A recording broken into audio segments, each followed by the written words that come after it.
Hey y'all, Wagwan, it's me, V. I hope you're well. Thank you for joining me. Welcome back to my channel, Ashes to Ashe, where I discuss Black liberation, decolonization, challenging the status quo, through the lens of afro-pessimism and radical spirituality, and various tools and knowledge that Black folks can use to liberate ourselves. Check the links in my bio for my TikTok. I almost said Twitter, but that's a lie. My Insta, my Letterboxd to schedule a tarot reading, and to donate through my Venmo or my Cashapp. Your girl is moving soon. Any donations are greatly appreciated, and thank you very much to those who have already donated. So yeah, today I want to talk about spiritual colonization and how Black folks specifically have been taught to fear what I call, or what is called, your God self, our God selves, our spiritual power, and to give y'all some questions to consider on this path if you are, aligned of decolonization, not just mentally or spiritually, but in totality, if you will. First, what is spiritual colonization? So, like it sounds, it is colonization, but in a spiritual context.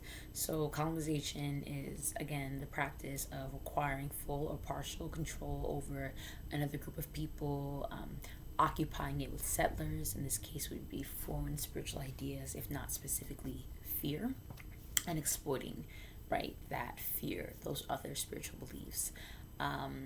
In this case, I'm speaking specifically to the descendants of enslaved Africans in America, Black Americans, as well as in the Caribbean, and how spiritual beliefs and fear have been implemented to not only reign control over our spiritual selves, but also to reinforce our political, economic, and mental colonization and subjugation.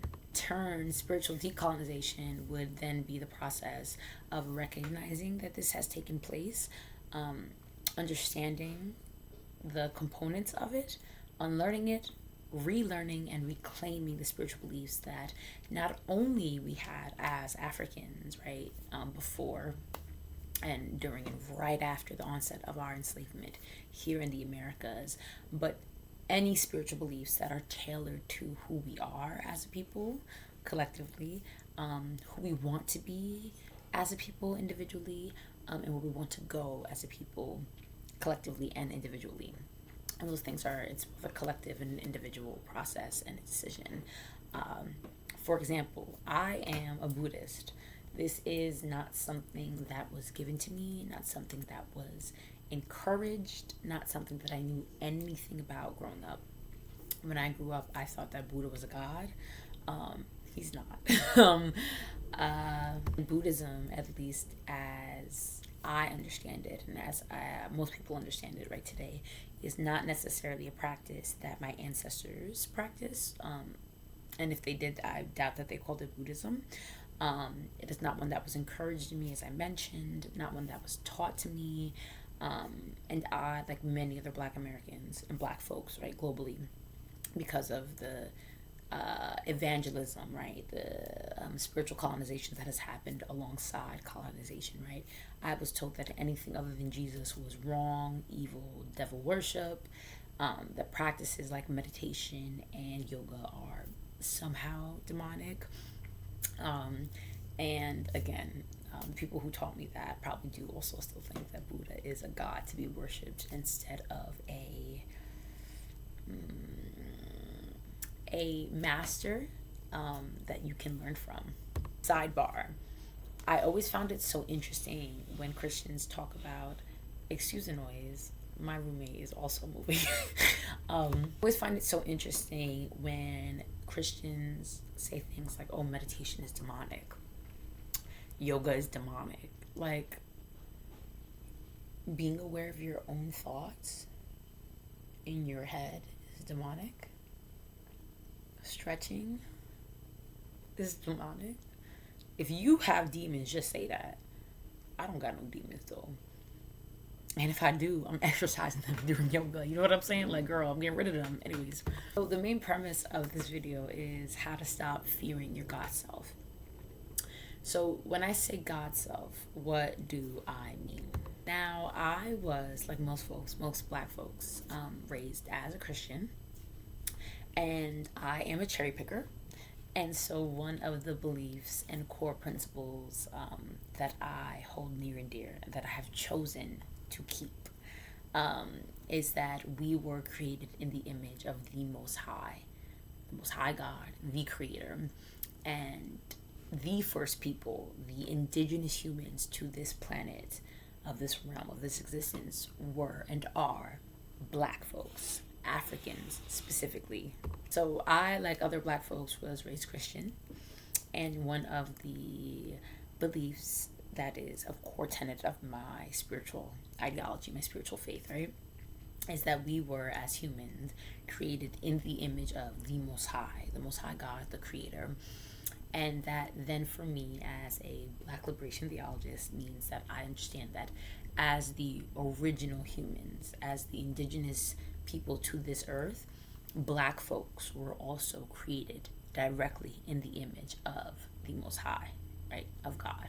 And so we are a reflection of the Most High. That is not to say or insinuate anything about any other races, nor a statement of superiority, nor a statement of hierarchy, but as a reminder to us, to black folks, to black Americans, the closeness, the intimacy of our divinity, of our spiritual power, and our closeness and intimacy, if you will, with the Most High, to the divine. Boxes is getting closed, okay?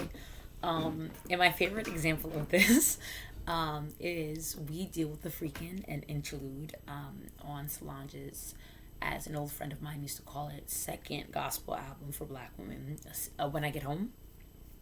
And the video sounds crazy low-key. Like, when I first heard it, I was like, girl, what is this? But it's my favorite. And it contains a quote from Alexis K. Taylor. She, that lady that does the Pum Pum Power videos. Yeah. One of my favorite examples of this is We Deal with the Freakin', which is an interlude on Solange's, as an old friend of mine used to call it, second gospel album for black women, When I Get Home. Again, called We Deal with the Freakin'. And it has a quote from Alexis K. Taylor, in which she says, "It's not about the physical manifestation of sex. Now, we deal with the freaking, but that's in volume 2. First, I want the woman to understand the dynamic power and the spiritual energy.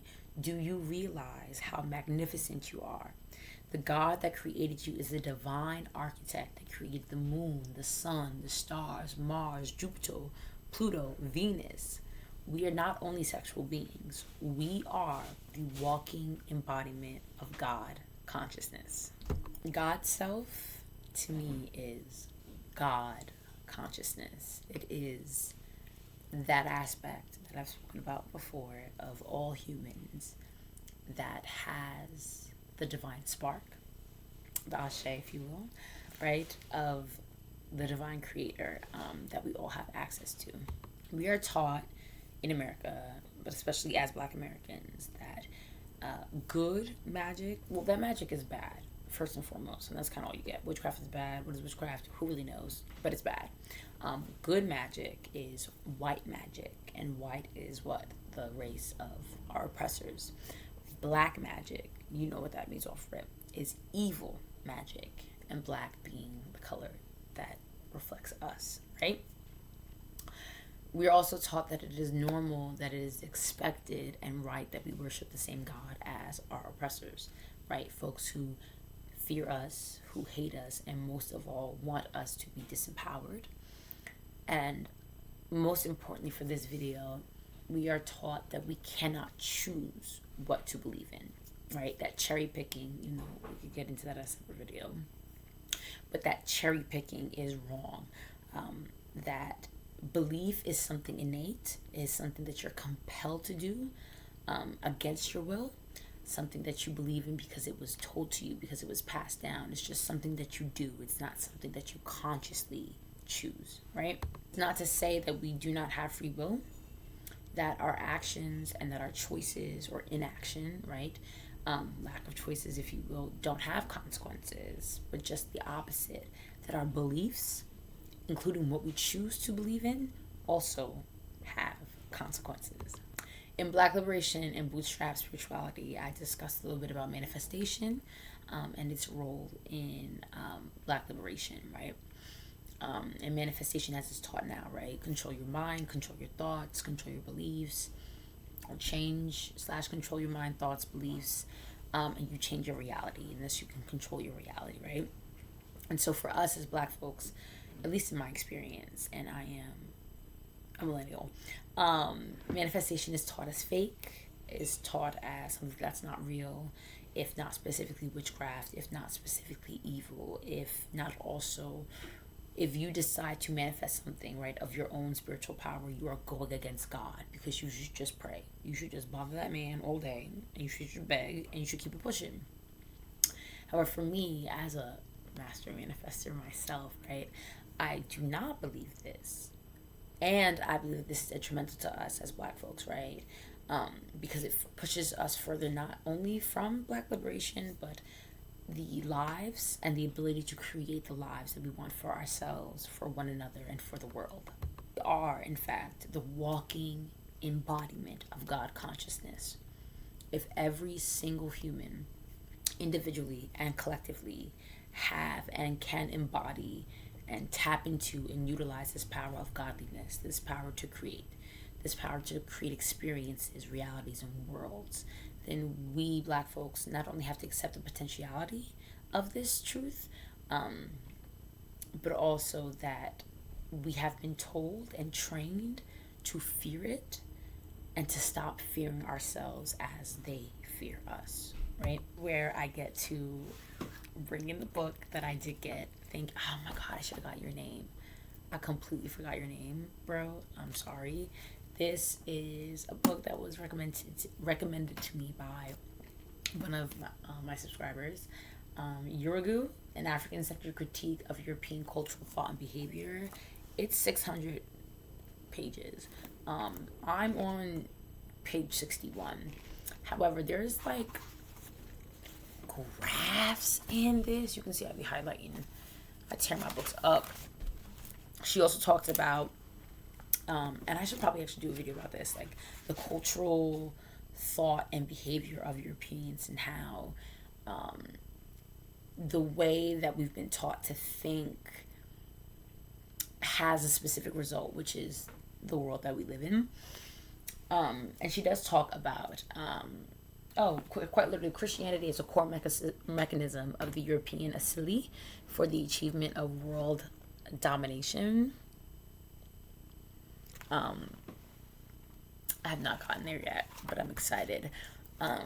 First of all, I want to say thank you for recommending this book. Shout out to my professor for buying me this book. This is about to eat. I almost forgot where I was going with that. But in the first parts of this book, first chapter, she breaks down Plato and how the superiority of logic, of rationality, of reason came to be one of the core principles of the European cultural matrix, and how that was in defiance, if you will, of African indigenous beliefs and belief systems that believed in humans and the world as cosmic beings, right, that are always interacting with each other. But we have been taught that anything that we cannot see, anything that goes beyond the night, anything spiritual, anything that cannot be explained logically, rationally, scientifically, and specifically anything that challenges the global religion, right, Christianity, monotheism, etc., and the world order, are not real, are fake, are bad, are evil, and not something that you can put that you can put trust in, right? In conjunction, we're also taught that our power, again, is to be externalized, that we should wait on others, right? Power outside of ourselves. Those who can perceive and understand realities beyond this physical one, right? We're told that they are people to fear. And while I'm not saying not to use your discernment and common sense, the folks who created this system, this world system, the status quo, those are people who not only were able to and do currently perceive, understand, and interact with spiritual realities, right? Realities beyond the 3D physical understanding. But have used this understanding and ability to create this world, and in turn to instill a fear in us of utilizing that power, so that we don't not only ever utilize that power, but that we don't ever change the status quo, change the tides, change the ways that we interact with ourselves, with the world, and shape the world. While I'm not saying to use your discernment and your common sense, right? And to acknowledge that we have seen examples of folks utilizing their power and their access to resources, earthbound and otherwise, to hurt, control, manipulate, demean, and destroy others. We should not fear ourselves nor our power to do so. And I believe tapping into this and understanding that this was and is a tool of spiritual colonization is one of the most important steps to our collective and to Black liberation. One of my friends shared a, I guess, story-related message that she had read in a book, which basically talked about how when our ancestors were brought, to American plantations and were still distinctly African, they had drums. And when they started to get to drumming, right, shit would start shaking up, right? I might have mentioned this before. Bushes would catch on fire, right? Overseers would kneel over, things of this nature. And it soon became so dangerous for us to connect to the drums. That's the physical connection, right? But whatever we were connecting to cosmically, it became so dangerous for our oppressors that they had to take that power away. And that has been happening and compounding and expanding in different ways ever since. There's a power that we collectively have not tapped into because we have been made to be afraid of that power, of the doors that power may open, and of ourselves. To believe that we are not powerful, and that spiritually the world that we live in, the status quo that we live in, right, is not a reality that has been collectively maintained by us. There's a power collectively that we have not tapped into because we have been made afraid of ourselves. We've been made to believe that we are not powerful, right? And more specifically that spiritually, that this reality, the status quo, the day-to-day lives, right, the state of the world, is not a reality that we not only spiritually collectively maintain, but that this is not a reality that was not given to us by men, humans, that was created by that same power, by accessing that same spiritual power, that imagination, right, that they also have not only access to, but that disempower within us. I've been convinced that not only are we not powerful, but that our reality, our world, the status quo, right, is not something that not only we collectively maintain spiritually, but that it was not a reality that was created by and given to us by men, humans, who also have the ability to tap into that same power, that they dissuade us and convince us that we can't or shan't tap into, right? All that said, who taught you to be afraid of your Godself? When was the first time, this is the first question, when was the first time in your life that you felt disempowered by somebody else? That someone took your power away from you? Was this, second question, was this the same Or a similar instance, when you first learned to fear your power. Do they have any parallels? Did it happen at the same time? Do they have any parallels? 3, the last time, when was the last time that you had an intuitive nudge? That you thought of someone before they called, or that you ran in? 3, when was the last time you had an intuitive nudge? So, for example, when you thought of someone before they called or before you ran into them. When you knew the outcome of a situation without knowing how you knew the outcome of a situation. Where you knew what someone was going to say before they said it. Do you recognize these as intuitive nudges? And if I told you that these two intuitive nudges were the product of the physical and the spiritual meeting, your God self, in action, would you believe me? And finally, I think that's 5. I hope it's 5. If you did believe me, right, that these intuitive nudges are the result of your God self, the physical and the spiritual becoming made manifest, right, jointly together, what else would you dare to create in your life? If you are brave, leave your answers to the questions in the comments below. I would love to read them.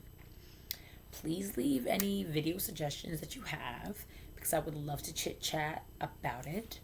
I am so thankful to the subscriber that recommended this book. Go get this book. It's like $30, and shorty is hefty, but go get it. So yeah, leave your comments, suggestions, questions, feedback. I would love to hear your feedback below. Thank you always for joining me. I hope to see you soon. Be well.